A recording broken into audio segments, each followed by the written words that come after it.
Olá, estamos de volta, eu e a Genilda aqui para continuar a nossa retrospectiva, né, Genilda? Vamos continuar os melhores momentos dos nossos programas aí desse ano. Isso aí. Você assistiu o último programa? Compartilha. Gostou do programa? Então compartilha o link desse programa aqui também de hoje, que nós vamos continuar trazendo para vocês aí os melhores momentos dos nossos programas no decorrer desse ano de 2022, que eu tenho certeza que você vai gostar, vai abençoar a sua vida e vai abençoar outras vidas também, né, Genilda? Então vai lá, compartilha, né, Genilda? E também seguir nossas redes sociais, né, Genilda? Por favor, Instagram, Facebook e também reveja todos esses programas. Já fizemos um bloco, já tivemos. Exatamente. Falando, né, na semana passada de vários programas. Revejam. E agora vamos falar de mais alguns. Exatamente. Eu sou a Mariluze e esse é o Conexão Feminina.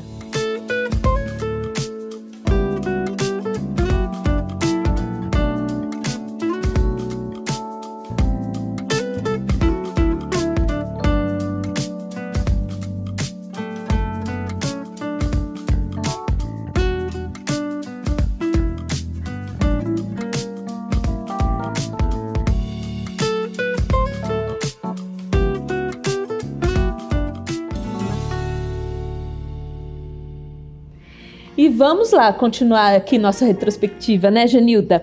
Hoje nós vamos começar falando com a Márcia de novo. O programa com a Márcia Pereira, né, aquela pessoa maravilhosa que é psicóloga, ela é terapeuta familiar também, a Márcia, né? Ela faz terapia para casais, né? E ela é uma bênção, tem abençoado muitos casais aí através do trabalho dela, do dom que Deus deu para ela, né? E hoje a gente vai falar sobre esse programa específico, né, que nós conversamos aqui com a Márcia, foi sobre os conflitos entre casais. Excelente esse programa. Passei para muitos casais amigos, porque às vezes as pessoas acham que não estão precisando de uns conselhos, exatamente, de umas orientações, e o programa está maravilhoso. E às vezes o casal discute, todo casal discute, né? Mas a gente precisa saber quando precisa de procurar ajuda, né? Às vezes o casal precisa de ajuda por causa dos conflitos. E a Márcia, esse trechinho que a gente separou aqui para vocês, a Márcia traz algumas dicas para a gente perceber quando que precisa procurar ajuda. Vamos Dicas assistir? valiosas, vamos lá. É isso aí, vamos lá. Mariluze, discute. Discutir é diferente de brigar. Né? Então, discutir é normal. Todo casal vai discutir. Eu discuto com meu marido todos os dias, às vezes. Mas nós não brigamos. A briga tá para além. Né? Então, veja, quando que preocupa? Quando perde-se o limite, Mariluze. Casais dentro de casa, eles perdem o limite, certo? Quando que eles perdem o limite? Quando a discussão, ela vira briga, certo? E ela vira uma briga ferrenha. Onde o casal, ele perde o respeito verbalmente um pelo outro. Viram dois inimigos dentro de casa. Dois inimigos numa batalha dentro de casa. E aí, Mariluze, entra humilhações, entra depreciações, entra muitas vezes xingamentos, né? Às vezes também entra, né, levantar a mão um para o outro, né? E eu quero levantar abrir um parênteses gigantesco aqui para dizer que é perigoso, né? A agressão física, ela é muito perigosa, né? Já é o último estado ali, né, desse casal que precisa realmente procurar ajuda imediatamente. Então, que tipo de ajuda, Mariluze? Então, primeira coisa, casal que está me vendo, vá buscar aconselhamento pastoral. Nós somos cristãos. Nós somos mulheres e homens de Deus. Então, num primeiro momento, você casal, tá aí me ouvindo, tá em crise, vai lá, conversa com o seu pastor, conversa com a pastora, né? Toma aconselhamento pastoral. O pastor e a mulher do pastor sempre vai ter uma palavra, um aconselhamento.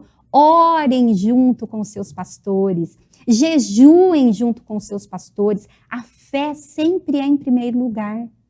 certo? Agora, fez isso, né? Melhorou, mas ainda não resolveu, ainda tem pendências a serem resolvidas, aí sim, Mariluze, precisa procurar um profissional da área, que é um terapeuta de casal, que é a minha. Dicas preciosas, né, Genilda? Preciosas. Mari, esses dias uma amiga estava me dizendo que ela falou assim, todo casal briga, isso é normal. Gente, para mim não é normal não, assista o programa, ouçam tudo que a Márcia ali falou e são dicas valiosas ali para observar a própria relação. Com e certeza. ver se precisa aí de algum tipo de ajuda. Aliás, principalmente os jovens casais, né? Que é o que nós Sim. vamos tratar agora. Estão começando aí o relacionamento. Exatamente. A gente recebeu aqui a Karina e o pastor Matheus, né? Um jovem casal, né? Ele é pastor, né? E ela, a Karina é psicóloga e ela também auxilia o marido, né? No pastorado da igreja. E eles aconselham muitos casais. E é um jovem casal que trouxe também para nós dicas para jovens casais começarem e manterem uma relação saudável, uma relação feliz. Então, vamos jovens, e aí dando dicas, vamos lá. É isso aí, vamos lá. Eu acho que é a oração, né? Acima de tudo. Depois você pensa no seu conselho. Oração, perdão. Um conselho que eu daria para os pais, né? Ou para quem quer ser pai. Primeiro, queira ser pai, né? Que não tem experiência... Eu acho que não tem experiência, não tem como expressar, né, o que é ser pai. Só sendo, né? Não dá para saber o que é ser pai, a não ser sendo pai. Inclusive, talvez a gente tenha casais que sofram com a dificuldade de terem filhos, né? E tem um texto na Bíblia que diz que Deus faz da estéril mãe de filhos. E eu acho que a gente olha muito nesse aspecto sobrenatural, e eu acredito muito nisso. Deus é poderoso para realmente fazer uma mulher estéril engravidar. Ele fez isso na Bíblia, faz isso até hoje, né? Mas para mim esse texto tem duas aplicações. Eu acredito que Deus faz da estéril mãe de filho sobrenaturalmente, ele faz uma estéril engravidar, mas ele também pode fazer uma estéril ser mãe de filhos adotados. Eu olho para a doutrina da adoção na Bíblia, nós somos adotados por Deus. Nós não éramos filhos por causa do pecado. E aí, em Cristo Jesus, nós agora temos o direito de ser chamados filhos de Deus. Então, eu vejo a doutrina da adoção, o grande amor de Deus, né? A adoção precisa ter amor, né? E um conselho que eu dou, né? Não sei se a gente pode falar isso, mas a gente tem um desejo, né? Assim, de ter mais uma criança, mais um filho mais adotado, por adoção. Talvez demore, talvez... A gente ainda está estudando como que funciona, né? Os procedimentos. Mas é um conselho que eu daria, talvez até para quem está tendo essa dificuldade. Se você tem amor para ser pai, para ser mãe, por que não por meio da adoção? Sim. Também. Deus é poderoso para fazer, eu não tenho dúvida disso. Mas eu acredito que Deus tem abençoado muitas crianças e muitos pais por meio da adoção. E para quem tem bebezinho, o conselho é assim, pais, estudem sobre a amamentação, né? Como é estressante, né? Para ajudar a mãe, né? Porque parece que os pais... Às vezes eu vejo alguns irmãos, né, a gente vai aconselhar os irmãos acham que é obrigação da mãe amamentar mesmo e que aquilo é simples, né? Mas não é tão simples. Vocês que são mães, né, que amamentaram, podem dizer muito melhor do que eu, né? Mas eu sofria junto com a Karina, especialmente no primeiro, né, que a gente não sabia nada, era tudo novo. Como isso é estressante, desgastante, como que isso acaba, né, com a energia da mulher. E se eu... Acho que a Karina não pode dizer isso, mas eu entendo assim, se eu não tivesse ali para dar esse suporte, ela ia sofrer muito. E eu sei que tem muitas mães que são heroínas aí, que não tem o pai junto, né, que estão ali se desdobrando, trabalhando, às vezes estudando. Então, o conselho que eu dou para os pais, sejam presentes, acordem de madrugada, segure o filho, faça o filho dormir, para a mãe descansar depois da amamentação. Porque isso eu acho que isso é muito importante para o casamento. Então, esse seria um conselho que eu daria, né? Muito bom.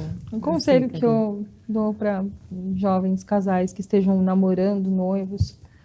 Primeiro que o namoro é para isso, né? O namoro tem um objetivo. O namoro, ele não é por namorar, ele tem um objetivo. O objetivo é de tentar construir um futuro a partir dali, né? É ter sempre esse pensamento. Segundo é que a gente não casa para ser feliz. A gente casa para fazer o nosso cônjuge feliz, né? É aquela conta dos 50%, né? Eu sou feliz, mas eu faço feliz, né? Então, se a gente tem essa questão também do ser submissos uns aos outros, eu não estou no meu casamento por mim mesma, eu estou pelo meu marido, né? E ele por mim. Então, nós fazemos um ou outro feliz. Muitos jovens casais, né, o índice de divórcio aí só cresce, infelizmente, e muitos não houve nenhuma questão extremamente grave por incompatibilidade, eu vejo. Quando a gente vê essa questão da incompatibilidade, a gente começa a pensar, poxa, que triste, né? Por questões de incompatibilidade, nós já vimos, né, muitos casais que, inclusive, que nós aconselhamos, que não voltaram. E se separaram mesmo por questões de incompatibilidade. E a gente vê isso. Nós não estamos casando com super homens ou com super mulheres. Estamos casando com um ser humano. Né? Eu estou casando com um homem, ele casou com uma mulher que é um ser humano. Falhas, que tem falhas, como eu tenho, até né? Jesus voltar, né? E a gente nós não ser mais corruptíveis. É assim que vai ser. Então, ter isso em mente mesmo, esse pensamento. Eu estou me casando por quê? Para quê? Né? Eu estou me casando para uma fuga? Eu estou fugindo? O casamento não é para fugir. O casamento é para construir algo. Né? Mas construir o quê? Construir a felicidade baseada na vontade de Jesus. A felicidade não somente minha, mas do meu cônjuge. Coisa simples, né? Simples, Mari, já imaginou, olha, sou casada já há um bom tempo. Se lá no início eu tivesse recebido mais dicas, teria sido mais fácil. Muito Não é mais fácil, se relacionar. com certeza. A gente vai aprendendo. Mas olha, vale a pena sim, inclusive enviar aí o link do programa, se você tem amigas aí que estão se casando, que estão iniciando relacionamento, gente, compartilha, porque vale a pena. Vale muito a pena. Né? E nesse mês que a gente falou de família, né, especificamente, a gente recebeu aqui também a doutora Clarice Ebert, uma pessoa queridíssima, maravilhosa. Ela também ajuda aí muitos casais e ela trouxe para nós, no primeiro programa que a gente fez com ela, a gente falou sobre ser família. Esse era o tema do programa. Maravilhoso, maravilhoso. Já tivemos a retrospectiva dele. Sim, exatamente. Nós já transmitimos a reprise do programa, mas vale a pena a gente assistir um trechinho aqui, onde ela explica exatamente o que é família, o que é ser família. Vamos assistir? Vamos lá. Sim, ser família, né? Quem não tem a sua família, todos temos e às vezes fica meio confusa essa definição para nós mesmos, dependendo da experiência que nós temos em família.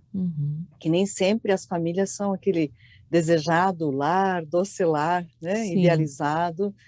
E muitas vezes, como já disse alguém, a nossa família é o nosso bem e o nosso mal. É onde nós aprendemos muitas coisas boas, mas também, às vezes, temos experiências um tanto conturbadas, né? Mas, basicamente, podemos definir a família como um conjunto de pessoas que se consideram como uma unidade social e que é formado como um sistema. Então, é um sistema, é considerado um sistema, porque as partes, né, os seus membros, funcionam de forma interdependente. Então, um afeta o outro, a forma de ser, a forma de se conduzir, se comunicar, todos afetam uns aos outros interdependentemente, né? Ou seja, entre si, é uma dinâmica que forma um sistema, que não é apenas um conjunto qualquer, mas é um sistema que interage e que na formação dos seus filhos acaba influenciando significativamente na sua formação da identidade dos seus membros. Também a família, a gente pode dizer que é um sistema aberto e vivo.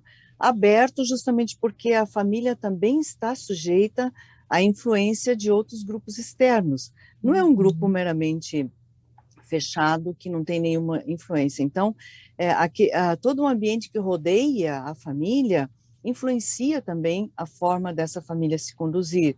Pode ser pelo grupo de referência mais próximo, ou pode ser pela própria cultura, onde a família está inserida, num sentido até bem mais amplo.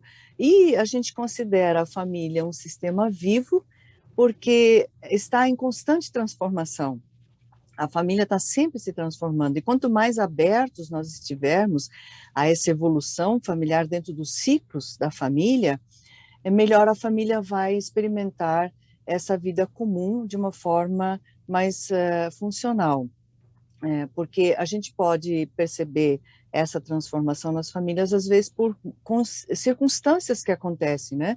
Às vezes uma perda de emprego, às vezes uma morte repentina de algum membro da família, a mudança de cidade, enfim, podem ter catástrofes, pode ter muitas situações.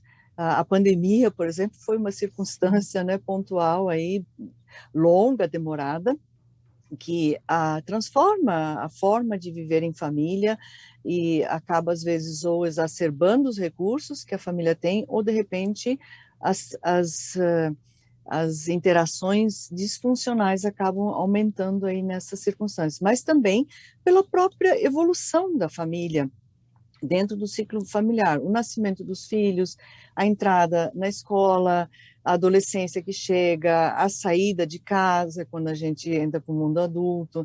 Então, tudo isso vai convidando a família a se transformar.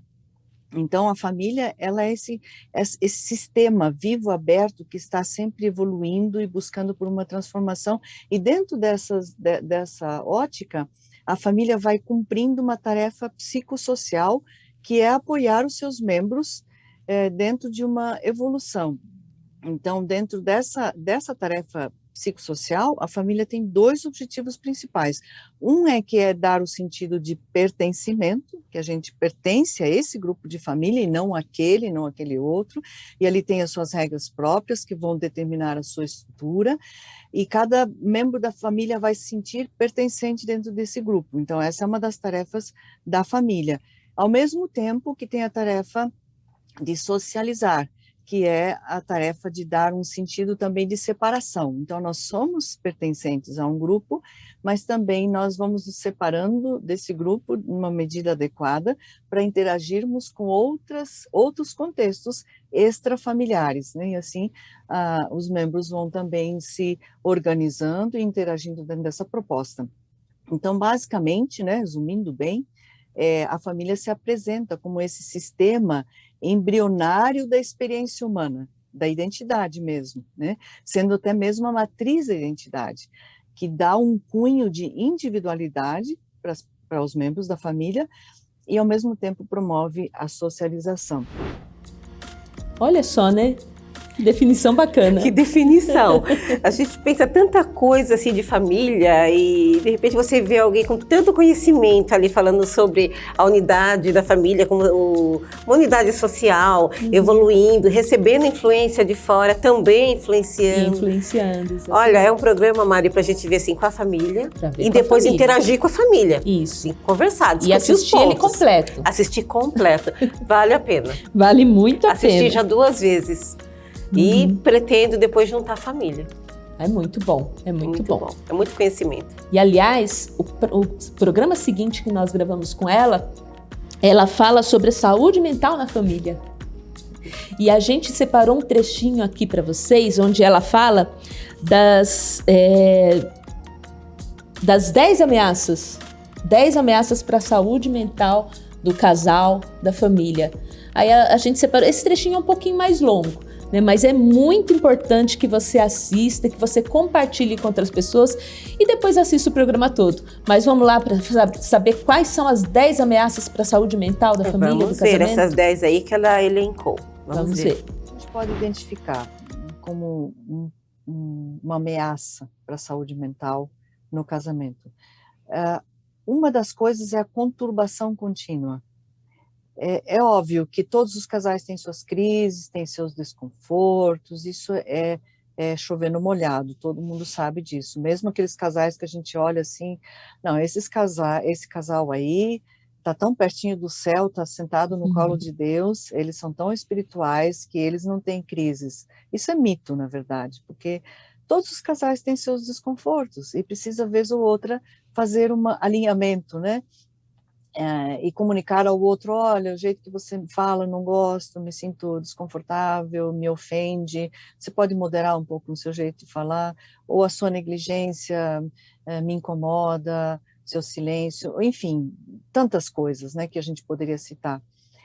Agora, um casal que diariamente está em conturbação, está sempre com alguma intriga, alguma briga, um desconforto que gera sofrimento e angústia, a gente diria que aqui esse casal está em ameaça na saúde mental dos envolvidos ali. Então, não é saudável, não é normal estar em conturbação contínua.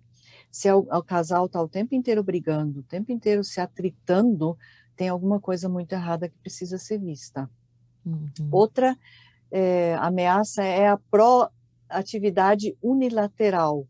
Quando só tem uma pessoa, é uma das partes do casal, envolvido em proativamente fazer dar certo, querer dar certo, está sempre resolvendo as questões, está numa carga mental exacerbada, está sempre ali e o outro só está se beneficiando com o trabalho do outro. Então, está ali só recebendo, está ali só sendo servido, ele não se envolve, não assume nenhuma pauta proativa de demonstrar afeto, nem de demonstrar amor, nem participação. Então, uma pessoa apenas assume isso, e isso pode gerar uma sobrecarga muito grande nessa pessoa que assume sozinha essa parte, e pode também afetar a saúde mental aqui, pode se cansar na caminhada, porque sobrecargas cansam com o tempo, e chega uma hora que pode vir a lona, né? Ou seja, aquela situação tão estressante por longo tempo, segurando todas as pontas, as barras com os filhos, com as crianças, com as coisas da casa, com as contas da casa, etc. E a outra pessoa só usufruindo, acaba gerando uma estafa, né? E pode gerar ansiedades, pode gerar depressões e ainda outras situações de ordem pior, né? Aí. Outra situação é o narcisismo dentro do casamento. O narcisismo é quando uma das partes só consegue ter amor próprio, não consegue demonstrar amor pela outra pessoa, ela só consegue se ver, ela não consegue enxergar a outra pessoa. Então, é uma pessoa que tem a tendência de que as suas opiniões sejam validadas, as suas ideias sejam acolhidas, as decisões sejam só feitas por essa pessoa só tem amor por si próprio. O outro é apenas um objeto de interesse para que ele seja feliz o tempo inteiro. Ou ela, né, no caso, falando mais da pessoa, genericamente falando, a pessoa narcisista, ela subjuga o outro. Ela tem no outro um servo, um funcionário, ou às vezes uma relação de pai para filho, não tem no outro um parceiro. Então o outro tem que obedecer. O outro precisa se submeter, o outro precisa estar sempre proativamente presente para atender às suas demandas. E se tiver um interesse pessoal do outro, isso não é levado em consideração. O outro não é visto. Então, se você vive muito tempo com uma pessoa assim, você acaba tendo um prejuízo na sua própria identidade. Você acaba com o tempo, de repente, não sabendo mais o que gosta, não sabendo mais o que quer, porque tudo é feito sempre no que o outro quer.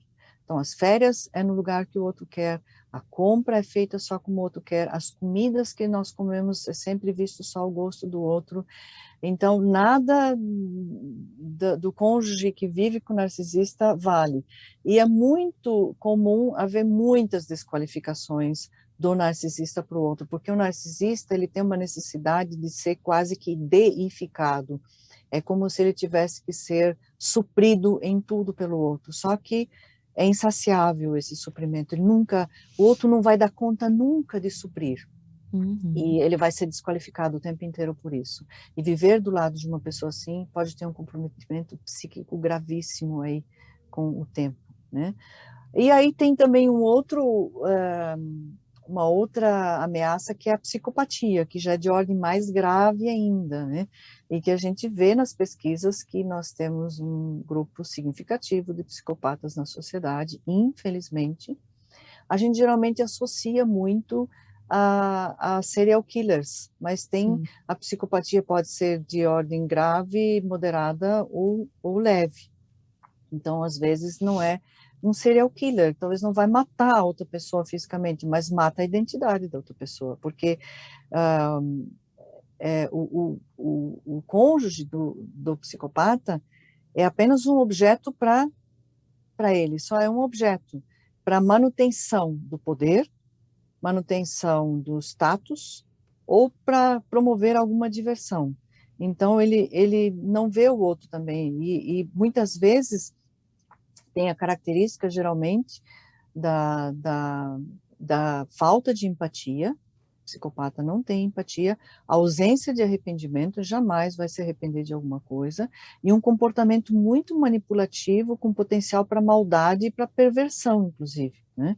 E causa muito sofrimento, e às vezes age de uma forma criminosa, com muitos abusos, com muitas violências. A gente vê muitas violências de cônjuges que têm a psicopatia, e às vezes pode evoluir para um homicídio, né? Temos dados aí que não mentem que o feminicídio ainda é um problema grave no nosso país, no mundo também, né? Toda hora a gente tem notícias de um feminicídio, que é diferente do femicídio, né? Até recentemente fui convidada a escrever um capítulo num livro sobre o luto, e para mim foi dada a responsabilidade de falar sobre o luto em casos de feminicídio. E eu pude ver claramente que feminicídio ainda é diferente de femicídio, né? Feminicídio é quando alguém mata a mulher por ser mulher. E aí não é que ela morreu porque foi de bala perdida ou de um assalto, coisa assim, mas ela teve realmente essa insígnia. E aí a gente pode perceber, de repente, algum crime, alguma situação que tenha algum traço psicopático aí nessa relação do companheiro. Outra ameaça é a mitomania. Mitomania é essa tendência para mentir. A pessoa mente, ela mente com histórias mirabolantes, e às vezes coisas pequenas, coisas que não precisaria, mas mente. Tipo, eu já tomei banho, mas não tomou. Né? E coisas banais. É uma tendência a mentir. E essa pessoa vai perdendo a credibilidade e a confiança no cônjuge. E o cônjuge acaba desconfiando de absolutamente tudo. Então, imagina um casal onde essa é a dinâmica. Um tem essa tendência, essa mitomania, e o outro acaba não conseguindo confiar em nada. Então, gera um estado de alerta contínuo em tudo que o outro faz, tudo que o outro vê, e o outro se sente perseguido, aí gera uma complicação dentro da relação, e é muito conflitivo isso, e é muito comprometedor para a saúde mental. Outra ameaça é a fusão. Essa ideia de que duas pessoas têm que se fusionar, se tornando uma só.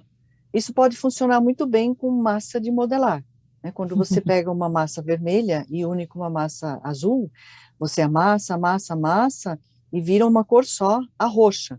Isso funciona com massa de modelar, mas não funciona com gente. Não funciona com duas pessoas.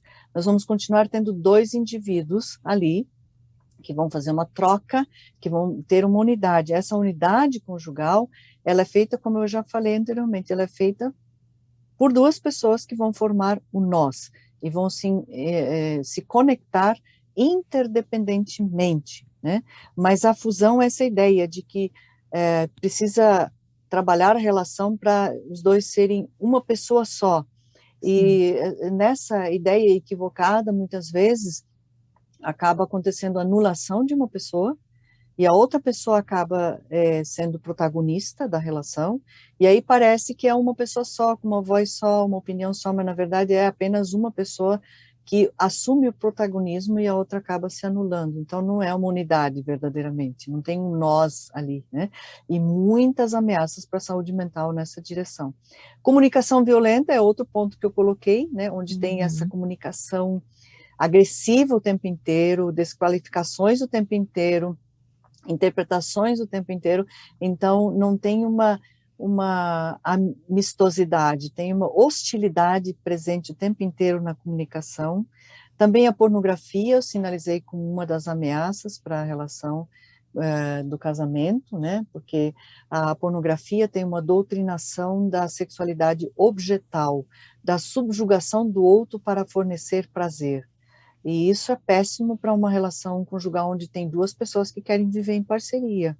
Então, se o casal não conseguir se conectar sexualmente de forma relacional, amorosa e respeitosa, a pornografia vem trazer várias situações desconfortáveis para o casamento, e também estudos indicam que pessoas usuárias de pornografia se tornam ausentes na relação presencial e real do casamento. Então, é muito comum pessoas casadas que se utilizam da pornografia extinguirem a questão sexual do casamento. Então, às vezes, ficam períodos, lacunas longas, sem ter nenhum encontro sexual, porque o presencial acaba sendo algo que não se efetiva da forma como é feita no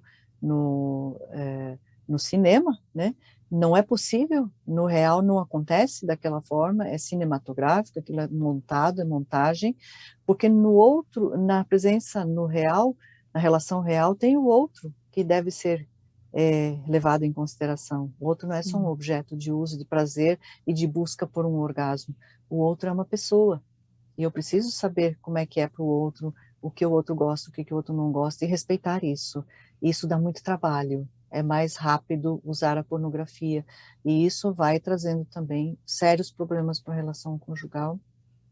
Outro ponto que eu coloquei foi a traição como uma ameaça para a saúde mental, porque quando acontece um evento da traição, gera uma ruptura na confiança total, e gera muito sofrimento. Então parece que aquilo que era certo já não é mais certo. E se aquele que traiu não estiver disposto a reparar o dano causado, ou seja, a confiança que foi quebrada, e não levar em consideração o sofrimento causado no outro, ou seja, não tiver empatia por isso, dificilmente o casal vai conseguir superar uma traição. Por outro lado, também, o cônjuge traído, ele precisa de alguma forma se mobilizar para se abrir para o perdão, em algum movimento de perdão. Mas tanto a reparação do dano por quem traiu e o perdão por quem foi traído são processos, não são situações momentâneas estanques, são mobilizações e movimentos após o ato que aconteceu, para que o casal possa se reconstruir novamente numa dinâmica e restabelecer a confiança novamente. Muitas vezes precisa de ajuda, não consegue fazer isso sozinho, né? Uhum. E como décima ameaça que eu pautei lá nas redes sociais é a passividade e a agressividade, que é esse comportamento em que ele é passivo, mas é agressivo. Tá com uma raiva ali, não fala, não grita, mas tá rangendo os dentes, ou acaba se recolhendo, não fala por dias, não conversa por dias, né? Então, um comportamento meio birrento que fica na relação. Muito comum acontecer com crianças pequenas, isso, mas acontece também com alguns adultos, que não sabem lidar com alguns limites na relação, acha que o outro tem que estar sempre disponível. Quando o outro diz assim, agora não posso, vamos deixar para depois, acaba ficando emburrada no relacionamento. E claro, né, pincelei algumas coisas aqui, como você disse, né, são tantos assuntos, e Sim. eu tenho mais alguns ainda na manga aí para colocar, né, ainda precisamos falar das violências todas, que eu acho que eu ainda preciso aprofundar, precisamos aprofundar o individualismo, que também é uma ameaça, Sim. né, quando tem uma das partes que tem posturas solteiras dentro do relacionamento, ainda não entendeu, ainda não caiu a ficha, que é uma pessoa casada e continua tendo posturas solteiras, e que mostra uma inabilidade socioemocional que não consegue viver dentro da relação conjugal. Então, são muitos assuntos. Dá o que pensar. Dá o que pensar. Essas ameaças aí, quando a gente observa a família, são coisas assim que você fala, eu passei por isso. Exatamente. Pode ser que a gente se identifique, né, com muita coisa. Quem está nos assistindo aí se identifique com algumas situações dessas, né? Eu achei muito interessante a parte que ela fala que às vezes ou o cônjuge ou uma das pessoas da família assume não só o seu papel, mas também outro papel. Tem também a questão do narcisismo, enfim. São várias questões ali que dá para analisar, dá para observar e verificar o grau que está ocorrendo ali para melhorar até o relacionamento familiar. Muito interessante esse programa. Muito Vale bom. a pena. Assista o programa todo. E a gente vai continuar com a nossa retrospectiva, mas não hoje. né? Só na próxima terça, Genilda. Já! Mas a gente continua com vocês, Genilda continua aqui comigo. Vamos né? continuar. Que a gente vai continuar trazendo para vocês os principais momentos, os melhores momentos da nossa programação deste ano. E fique com Deus. Terça que vem a gente está com vocês aqui de novo. Até lá! Até terça.